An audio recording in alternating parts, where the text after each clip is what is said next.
Hello everyone and welcome to another installment of Tarynn Reads. I am of course Tarynn and I am sitting here. I'm a little sore-throated today, but I have a nice mug of liquid here to help ease the sore throat. So let's get going as we read the third installment of Dave Duncan's A Man of His Word's first book, Magic Casement. It would also be her greatest danger. Yes, that is true, the stranger admitted, but the advantages of having it outweigh the disadvantages, do they not? His voice became diffident, almost pleading. You know that. You could not trust me with it if I promised later that I would tell her? She heard her father's dry chuckle. He had come closer. She must be prepared to run. No, Sagorn. For her sake, I trust you, friend, but not certain others. The other man sighed. No, certainly not Darad. Never trust him. Or Andor. You keep them away, both of them. That was a royal command. Yes, I will. And so will Jalon. The stranger's voice was suddenly very close. Enos wheeled around and started down the stairs as fast as she could safely and silently go. Jalon, the minstrel? She was sure that was the name she had just heard. What had he to do with this? And who was this Sagorn? Then, dust! With horror she noticed her own footsteps below her, mingled with those of her father and his visitor. Giveaway marks on the deposits of years. Coming up she had not noticed them, but going down they were obvious, even in the dim glow coming through the grimy panes. Panic! They would know that she, or at least someone, had been listening. At the bottom she struggled against the heavy door, and the rusted old hinges creaked horribly. She squeezed through the opening, dashed across her father's bedroom, and was plunging down the next stairs when she heard a shout behind her and a clatter of boots. It was a race, then. She must escape from the tower, and certainly she must hide her precious packet of silk until the storm blew itself out. She reached the dressing room, skidded on a rug in the middle of it, regained her balance, dashed down the next flight, and burst into the withdrawing room, into an astonished collection of 6 matronly ladies just sitting down to Aunt Cade's mid-morning salon. For a long moment Enos wavered on one foot, with the other still in the air and arms spread like a cormorant. Now, what is a cormorant? Let's find out. Let's see here, looking in the definitions. A large diving bird with a long neck, a hooked bill, short legs, and mainly dark plumage. It typically breeds on coastal cliffs, noted for its voracious appetite. Okay, and I found a picture of one here. And seeing this picture, you can probably just imagine how comic Enos looks. Almost like one of those cartoons where they stop in midair. I can just see it. It makes me laugh. Okay, here we go. She stared her horror back at their surprise. Poised on the verge of sprinting through their midst and out the door on the far side, she was very tempted. At least she would be able to dispose of the silk, but the way was cluttered by all those ladies on the edges of their gilt and rosewood chairs. By Kell the footman with a serving trolley laden with Aunt Cade's finest china and her magnificent, enormous silver tea set, giving out its usual disgusting odor of burning whale oil. And then Aunt Cade had risen, and all the others did so also, and it was too late. Aunt Cade's plump face was turning pink and assuming that fretted look that Enos so often provoked these days. Whether to welcome or scold, she was probably also chewing over the problems of protocol and the dowdy brown worsted.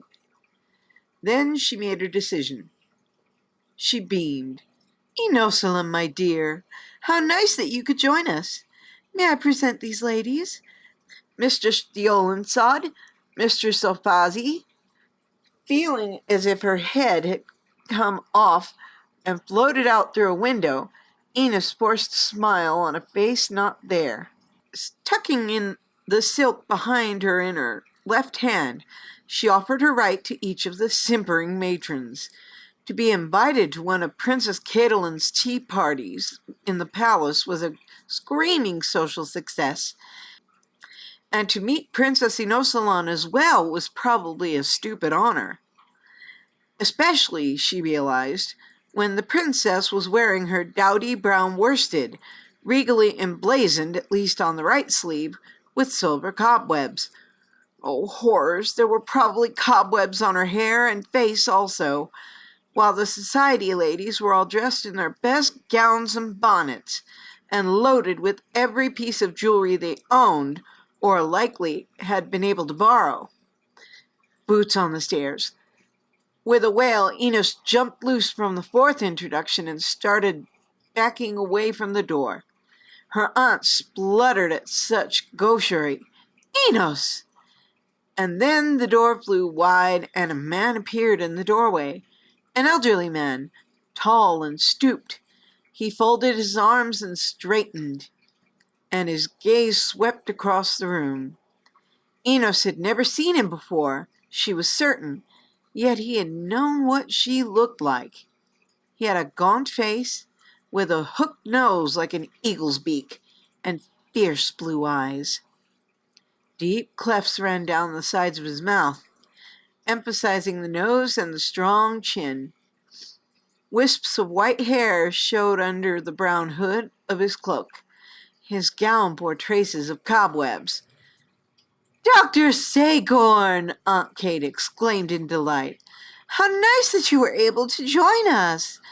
May I?" Her voice tailed away as she saw how the newcomer was staring ferociously at her niece, as that niece continued to edge backward. Enos was fighting a spring tide of panic, drowning in rising terror before that deadly glare.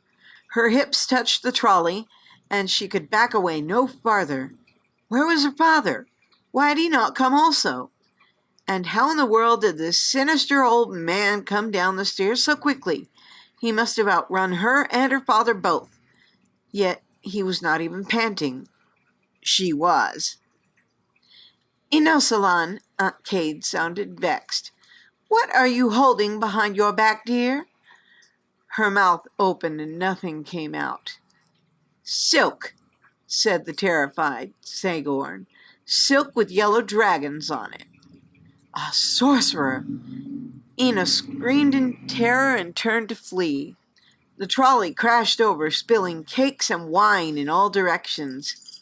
Aunt Cade's special and enormous silver tea urn seemed to shake the castle as it struck the floor with a deafening boom. Tea exploded over half the ladies.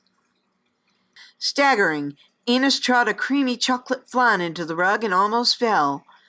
Then she hurtled out and down the stairs, leaving Aunt Cade's mid-morning salon in ruins and confusion.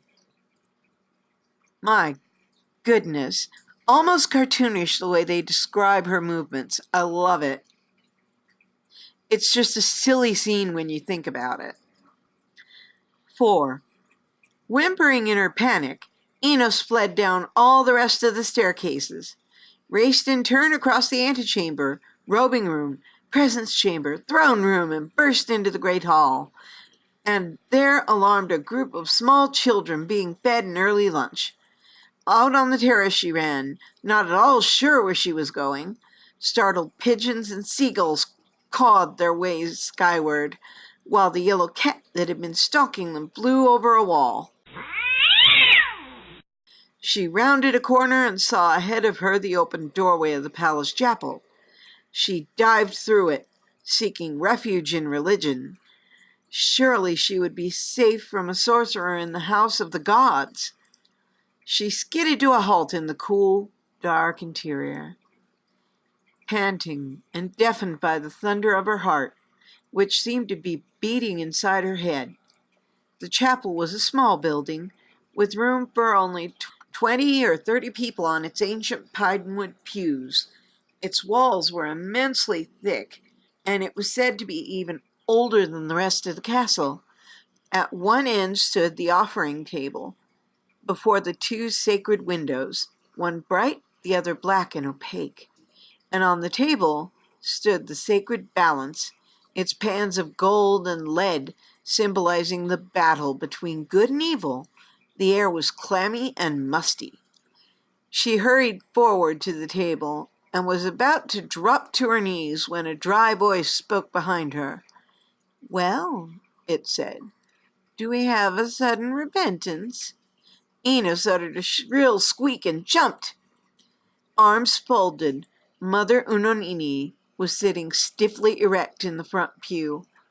The palace chaplain was a dark, grim woman who seemed very tall when seated. With swarthy face, black hair, and black robe, she was indistinct in the gloom, except for the clear glint of satisfaction shining in her eyes. "To what do the gods owe the pleasure of this visit, my dear?" "There is a sorcerer in the palace." "A sorcerer? How unusual." "Truly." "Come and sit by me then, and explain," the chaplain said. "We can't have you spouting random prayers in your condition. You might summon all the wrong sort of gods. Long meditation and right thinking are essential prerequisites for prayer." Still trembling, the reluctant Enos went and sat beside her. Her head was immediately lower than Mother Unanini's, but at least Enos's feet still touched the floor. The chaplain had never forgiven Enos for imitating her waddling gait during the last Winterfest party, even though the king had made his errant daughter apologize in public afterward. Enos's attendance record at church school was not going to help much either. "What is that you have in your hand? Let me see." Unanini took the silk and unfolded some of it and held it down for the light to shine on. "Well, you were bringing this as an offering, perhaps?"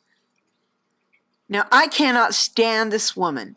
Her description's bad, but what she's about to do is even worse.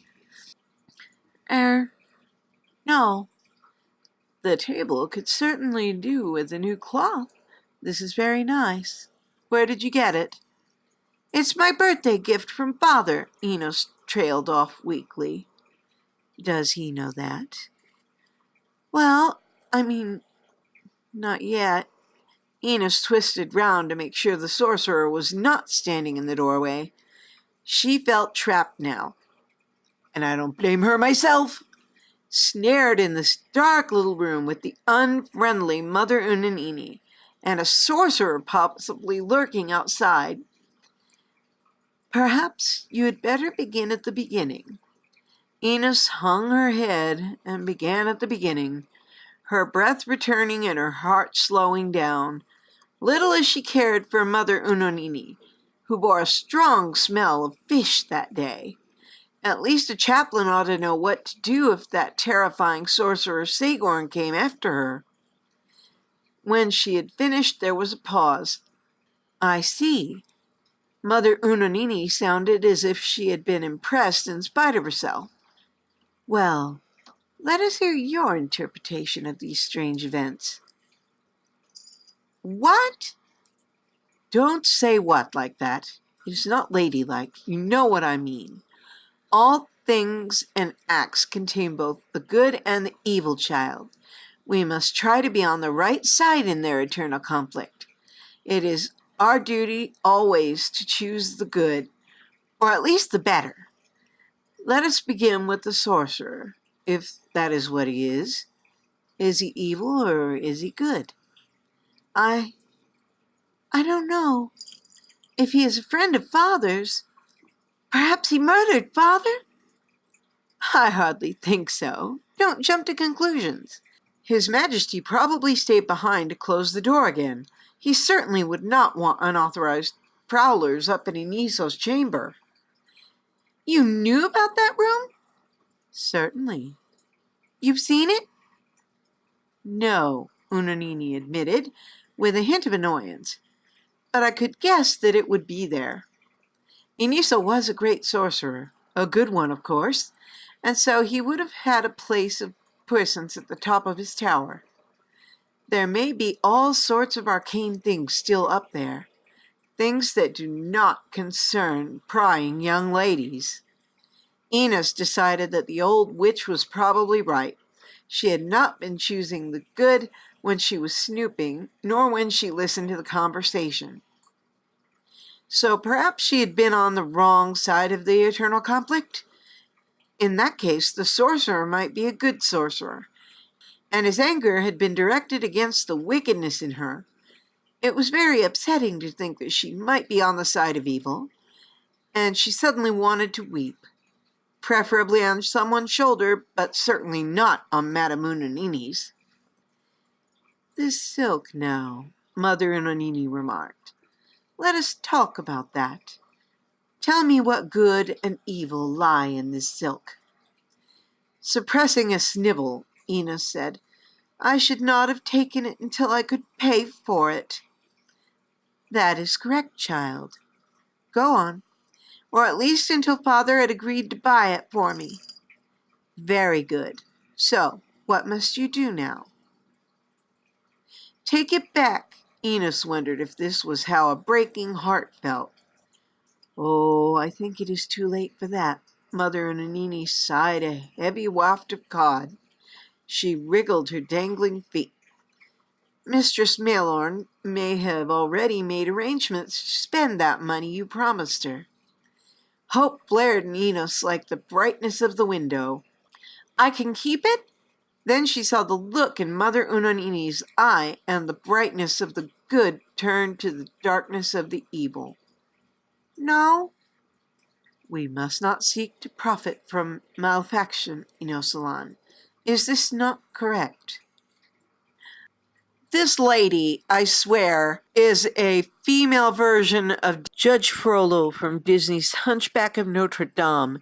She is just that sneaky and self-righteous. Beata Maria, you know I am a righteous man. Of my virtue I am justly proud. Beata Maria, you know I'm so much purer than the common, vulgar, weak, licentious crowd. I can't wait for the part next. "We must not seek to profit from malefaction, Inosalan. Is this not correct?" Enos nodded. "So what must you do?" Enos tried to think of the appropriate text. "Find the greatest good?" The older woman nodded with satisfaction.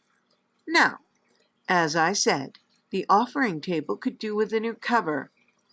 "Don't bully the child," said a voice with the brazen authority of a trumpet fanfare.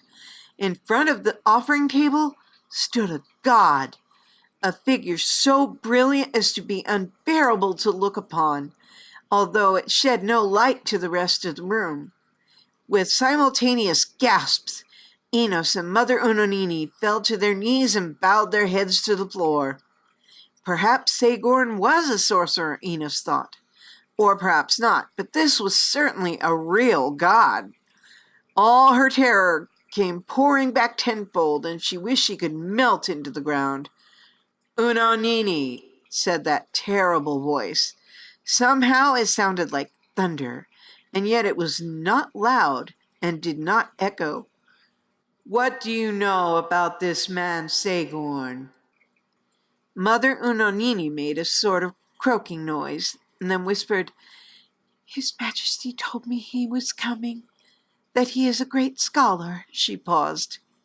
"Go on." "That he was an old friend of His Majesty's.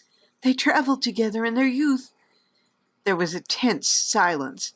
That dark and icy chapel should be hot and brilliant from the divine fire, but it was not. The flags were cold and gritty under Enos's knees. They smelled of dust. "So," the god asked in a voice that Enos thought would not be heard outside the door, and yet could have laid low the hills. With obvious reluctance, Mother Unanini said, "So I do not think he is evil, or a sorcerer. I I should have told her that, to reassure her. Yes, you should. Enos covered her face with her hands. Now she opened her fingers just a tiny bit and peered through them. She could see the god's toes. They blazed so brightly that her eyes hurt, yet the floor beside them was still dark. Greatly daring, she sneaked a glance upward at the glory of the god. He, it, she, no, they, she remembered. Gods were always they. They were a female figure, or so it seemed. They seemed to be without clothes, but she felt no shock or shame as she would have done if they had been really naked. For one thing, her eyes were watering so much that she could not see them properly. For another, there was a white rainbow glow about them, a radiant nimbus that flowed incessantly, a surging tide of iridescence. Within it, she seemed to catch glimpses of a female body of incredible beauty and grace, radiating also compassion and affection. Then suddenly it had a maleness of strength and power, and a terrifying anger that made her very glad that she was not Mother Unanini. Enos could feel the chaplain trembling at her side as that divine wrath washed over her. Her eyes ached so much that she closed them quickly and bent her head again. It had been like trying to see the rocks in a tidal pool when the sun was shining on the ripples. But these ripples were waves of beauty and strength and maleness and femininity and love and splendor and now anger. Yet in that glimpse of unbearable blazing glory, she had the strange feeling that she had seen familiarity. Her mother, perhaps. Could that have been her mother's face in their coldly burning radiance? She did not feel quite so fearful then. Probably the god was well-meaning and just could not help looking so awesome. And 20% cooler? Unanini, the voice rumbled. And somehow it was now male also, although the pitch did not seem to have changed. What is wrong with the cloth on this table? The chaplain whimpered. Nothing, God. So where is the good and where is the evil in frightening this girl into making an offering of something she does not own and does not want to offer? The chaplain wailed louder. God, I was wrong. It was more evil than a good. You are sure? Gods can mislead also, remember. I am sure, God. I was being spiteful. Very well, they said more gently. Repent. The waves of anger faded to be replaced by something which so wrenched Enos's heart that she wanted to weep and laugh at the same time. After a moment's silence, the cowering Unanini began to make very curious noises that Enos eventually decided were sobs. Then the god spoke again, and this time the voice had returned to being softer, feminine. Enosalan. Now it was her turn, and she had been on the side of evil. Yes, God, she whispered. You will have to try a little harder, won't you?